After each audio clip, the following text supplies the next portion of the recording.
चालाक लोमड़ी और लालची शेर। एक दफ़ा का जिक्र है कि किसी जंगल में एक शेर और लोमड़ी रहा करते थे।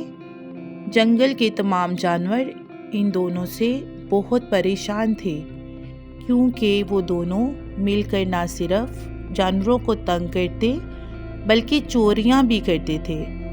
एक दिन दोनों बंदर के घर चोरी करने पहुंच गए। दोनों सीधे बावर्ची खाने में पहुंचे। उन्होंने लकड़ियों पर रखा हुआ एक पतीला देखा जिसमें पकी हुई खीर थी। इन दोनों ने सोचा कि मौका अच्छा है और बंदर भी घर पर नहीं है। पहले तो शेर ने खूब मज़े से खीर खाई।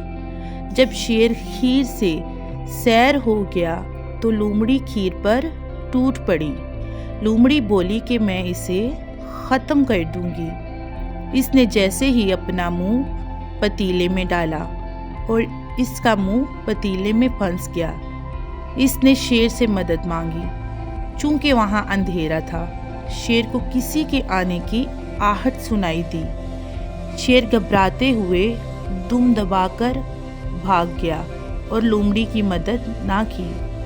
बंदर लोमड़ी को देखकर सारा माजरा समझ गया। बंदर लोमड़ी को लेकर हाथी के पास आया और हाथी को सब बताया। हाथी को एक तरकीब सूझी। इसने लोमड़ी को यहाँ बांध कर चले जाने को कहा। ये सब कुछ शेर छुपकर देख रहा था। बंदर और हाथी के जाते ही शेर ने लोमड़ी को आवाज़ लगाई। चालाक लोमड़ी को शेर पर बहुत गुस्सा आया।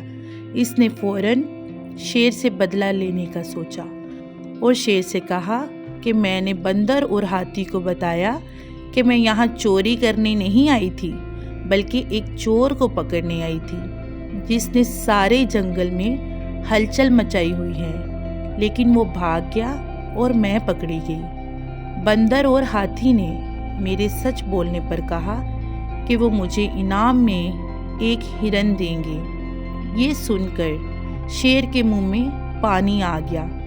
इसने सोचा कि क्यों ना हिरन वो ले ले। शेर ने लोमड़ी से कहा कि हिरन तो मेरी पसंदीदा खुराक है, क्या ऐसा नहीं हो सकता कि वो हिरन मुझे दे दो। लोमड़ी ने कहा कि वो दोनों हिरन लेने के लिए गए हैं और आने वाले हैं, तुम मेरी जगह पर बैठ जाओ।